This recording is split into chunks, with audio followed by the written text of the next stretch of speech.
Oui? J'ai appelé Monsieur Bradley chez lui. À son cercle, il n'y est pas. Oh, essayez encore. Où est-ce que nous allons? Faire des courses. Ah, ça, c'est une idée. Tu sais que j'aime ça. J'adore voir dépenser de l'argent. Alors tu vas sûrement être folle de joie. Ce que j'espère acheter coûte une fortune. Oh, c'est merveilleux.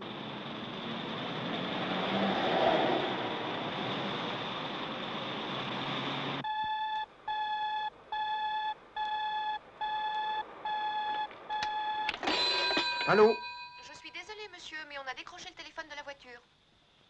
Oh.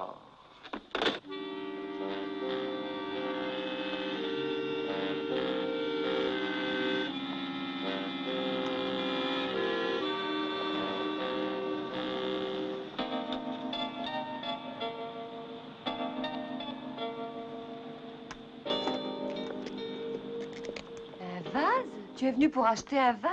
Ce n'est pas un vase commun, c'est un Ming. Un mig comme les avions? Ah, non, non, non, Ming, c'est un vase chinois.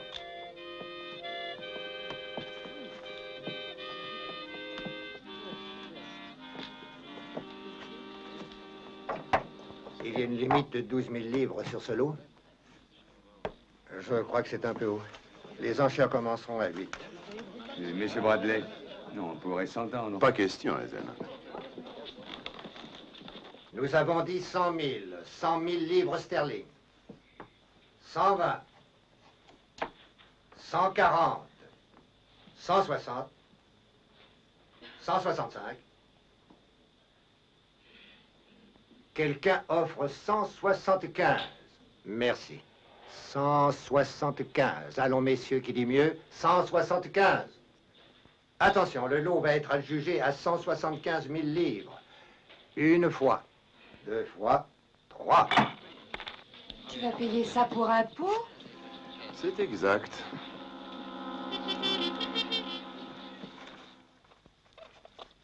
Merci, Monsieur Bradley. Je l'enverrai chez vous demain matin. D'accord. Monsieur Bradley, j'aimerais faire honorable proposition. Je paie le quart de votre Ming, oui. Désolé, rejeter honorable proposition. Vous payez le quart de mon Ming? Non. Je t'avais dit que ce n'était pas un vase commun.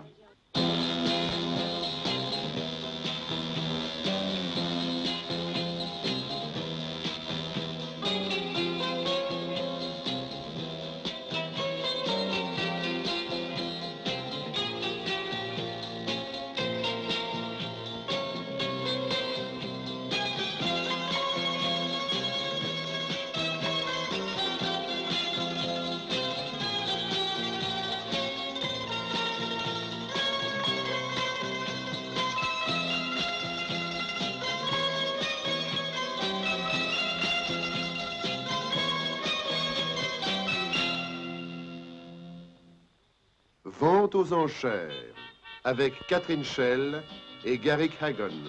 Scénario Gérald Kelsey. Réalisation Valguest. Gee, j'ai passé ma journée à vous téléphoner. Qu'est-ce que vous avez fait? Oh, mais c'est facile. Attendez, vous voulez que je vous donne une idée générale ou plutôt mon emploi du temps minuté, hein? Vous voulez un peu de café? Non, non, je vous remercie. Où est Linsky? Linsky. Linsky. Ah oui, c'est bien ce savant à qui vous avez accordé l'asile politique. Oui, oui, exactement. Nous avons eu un mal fou pour lui faire passer la frontière de son pays. Et vous l'avez perdu? Oh, je vous en prie, ne jouez pas les naïfs avec moi. Vous savez qu'il apporte des renseignements intéressants. J'ignore complètement où il est passé. Ah, je sais bien, c'est ça qui m'ennuie. Quel rapport est-ce que j'ai avec votre homme? Nous avons découvert votre nom et votre adresse marqués sur son agenda de téléphone. Ah oui? Eh bien, voyons, s'il entre en contact avec moi, je vous le dirai. Alors, vous ne voulez toujours pas de café? Votre musée devra payer 175 000 livres pour le garder en Angleterre. Un faux? Seuls les plus grands experts pouvaient le voir. Alors, je vous renvoie votre chèque, bien sûr, Monsieur Bradley. Mais il n'en est pas question. Puisque je l'ai payé, je tiens à le recevoir comme convenu. Vous me demandez de filer Jean Bradley? C'est exact. Tout laisse croire qu'il pratique un double jeu. Mais pourquoi? Eh bien, entre nous, c'est justement ça que vous allez me dire. Ah, voilà. Il a reçu cette carte dans une grande enveloppe. Vous ouvrez son courrier maintenant. Oui, bien sûr. Et je crois que ce plan confirme nos soupçons. Linsky a acheté 3 copies de ce même plan la veille de sa disparition.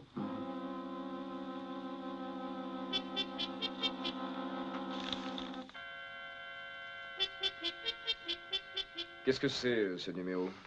Si ce plan doit indiquer l'endroit pour un rendez-vous, ce numéro fixe l'heure précise et la date. C'est pas très subtil. 3 fois 1, puis 5 et 6. Voilà, si vous avez raison, ça serait peut-être un rendez-vous à 11h15 le 6. Vous voulez l'envoyer à Jean? Non, non, pas celui-ci. Hein. Donnez-le au laboratoire en priorité. Et pour le numéro? Changez-le. On pourrait simplement remplacer le 6 par 5. Et nous verrons bien la réaction de Jean quand il va recevoir ce plan. Oui? C'est Brooks, monsieur. Oh, entrez, Brooks. Cette caisse arrive juste de chez Ascot, monsieur. Très bien, posez-la par terre, s'il vous plaît. Oui, voilà. J'ai apporté un tournevis, vous voulez que je l'ouvre? Non, non, c'est inutile, merci.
Le labo n'a rien trouvé. Ni encre secrète, ni piqûre d'épingle, ni aucun signe. Alors pourquoi est-ce qu'il fait tout ce mystère?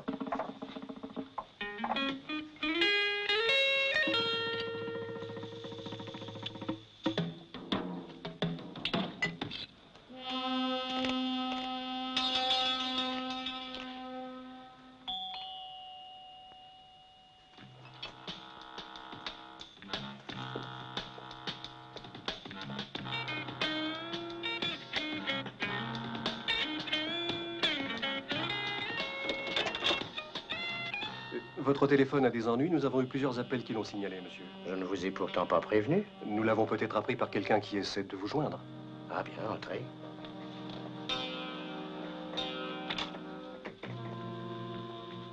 Tenez, c'est là. Bien.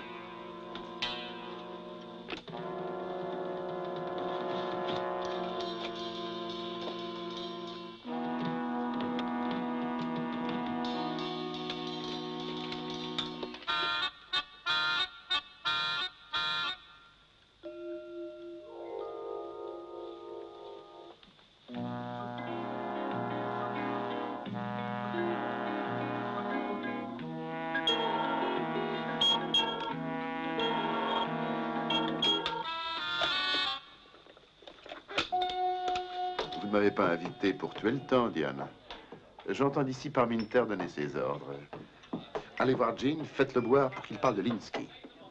Que savez-vous sur lui? Eh bien, je sais que c'est un brillant chercheur et qu'il a mis au point une nouvelle formule chimique. Quoi d'autre? À vous de parler. Bien. Je sais que vous avez pris contact avec lui. Ah? Et je sais surtout qu'il est beaucoup trop important pour que les autorités vous laissent, vous ou n'importe qui, intervenir dans leurs plans. C'est un avertissement de Parminter, sans doute.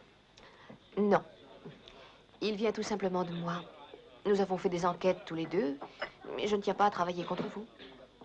Mais alors, quittez votre travail. Je pourrais vous trouver une excellente place dans mes compagnies, mieux payée. Non? Bien pour le téléphone. Ah, mais c'est fait, on vient de passer. Oui, je sais, c'est un nouveau et je viens vérifier son travail. Et voir s'il n'a pas fait de bêtises. Ah, eh bien, je vous en prie. Merci.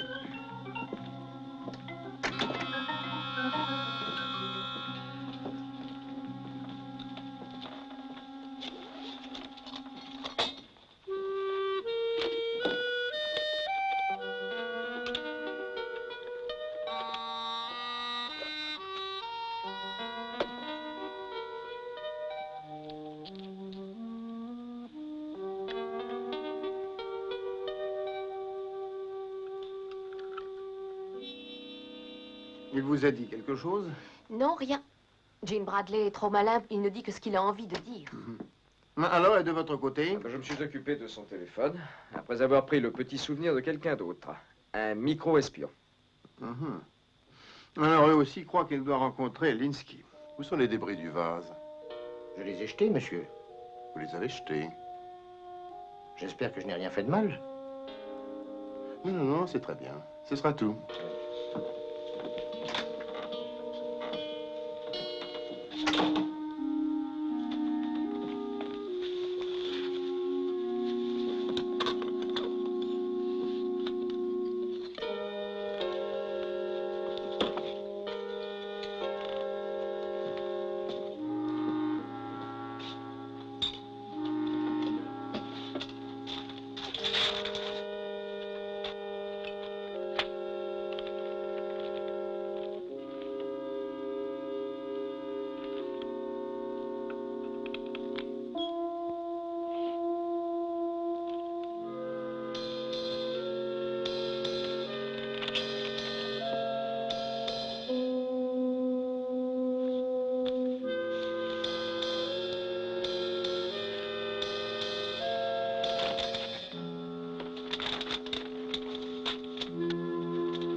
C'est à Albert Hall.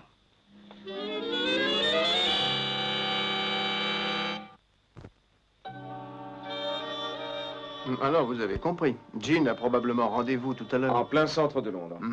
Écoutez, vous allez vous rendre immédiatement sur place. C'est une chance que nous n'avons pas le droit de manquer.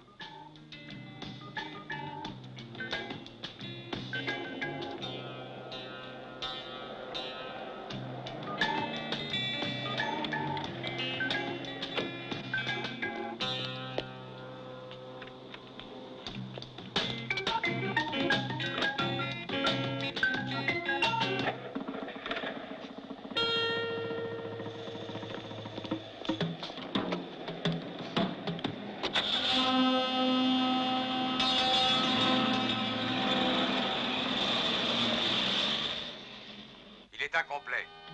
Il y a encore 2 parties vitales manquantes. Elles sont sûrement ici. Oui, je m'en occupe.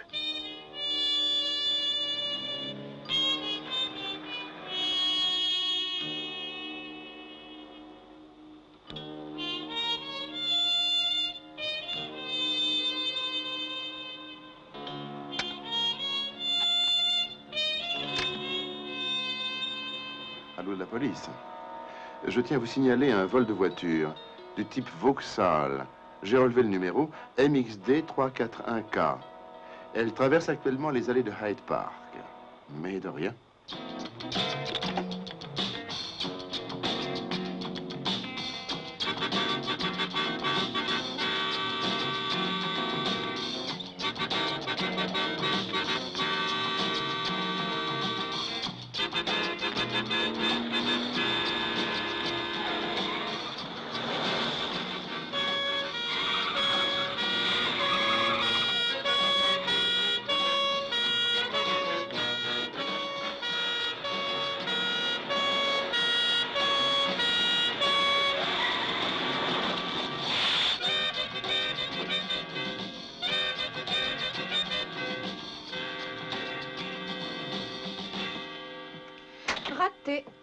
quoi?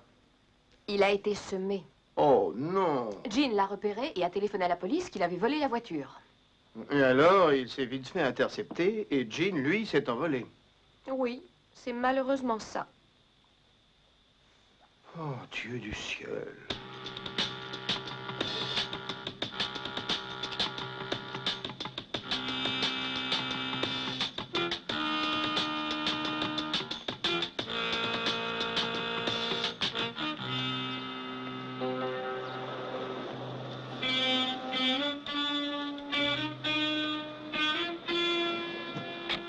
Monsieur Bradley, là, monsieur. Oh, Oui, merci. ça va, merci, laissez-le. Oh, enfin.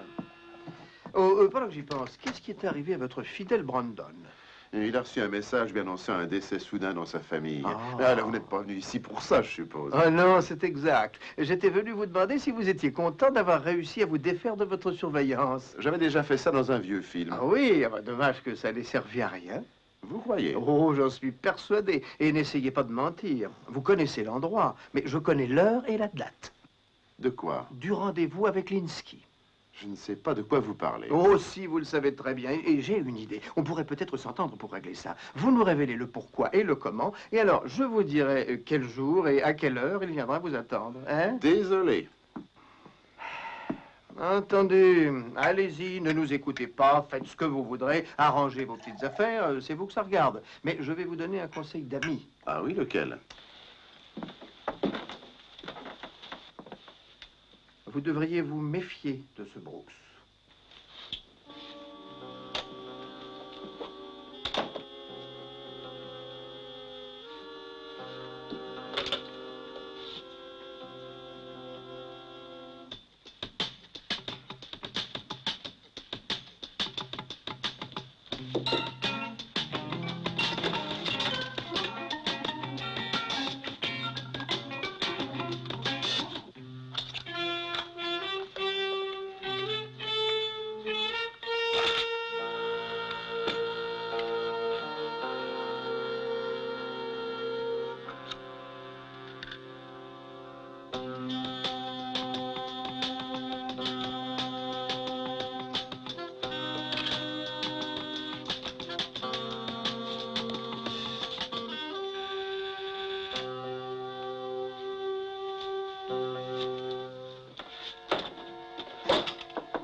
Entrez.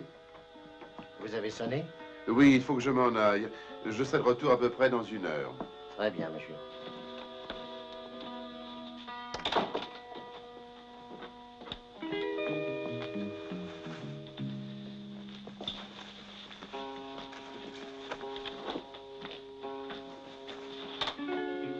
Brooks? Je croyais que vous étiez sorti. Oui, je m'en vais, mais je resterai absent 2 heures.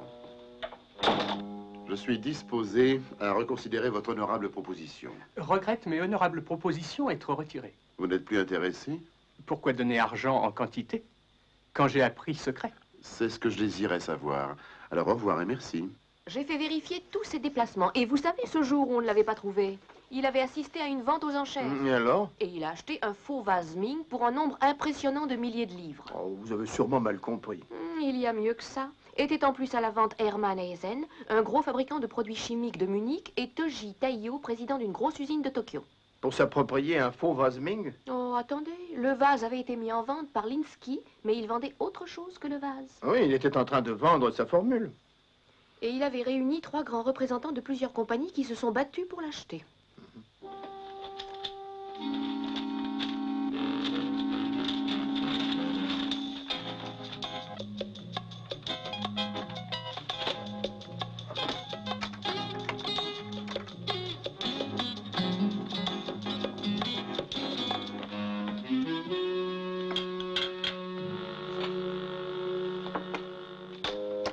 Monsieur? Oui, soyez gentil de débarrasser, Brooks. Je reviens tout de suite. Bien, monsieur.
J'apporte les morceaux qui manquaient.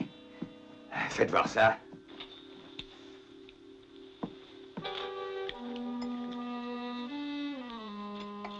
Oui. Oui, c'est ça. Il est complet. Vous avez fait du bon travail, je vous paierai bien. Il en aura besoin, il devra trouver une autre place. J'ai soupçonné Brooks quand il s'est présenté immédiatement après que mon brave Brandon ait bouclé ses valises. Tout est permis en amour, à la guerre et en affaires. Aussi, quand je vais parler à Linsky, je vais lui faire une grandiose proposition pour la formule. D'abord, il faudrait le rencontrer. Oh, c'est facile. Une fois connu l'emplacement, je n'aurai plus qu'à le persuader. Mais il ne sera pas là. Bah, il joue double jeu, alors. La date écrite sur le plan disait le 6. Sur votre plan, peut-être, oui.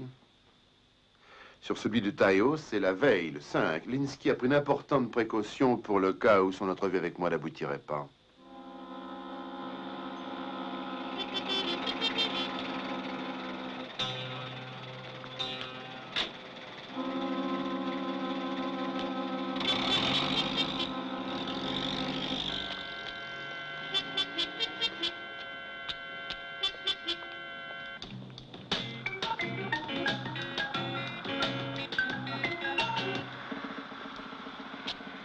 Linsky, Oui. c'est un grand honneur de voir un homme comme vous, Toji Tayo, président de la grande compagnie de Tokyo. C'est vous qui avez emporté le vase. Est-ce que je serais là si ce n'était pas le cas? Venez, allons parler ailleurs. D'accord.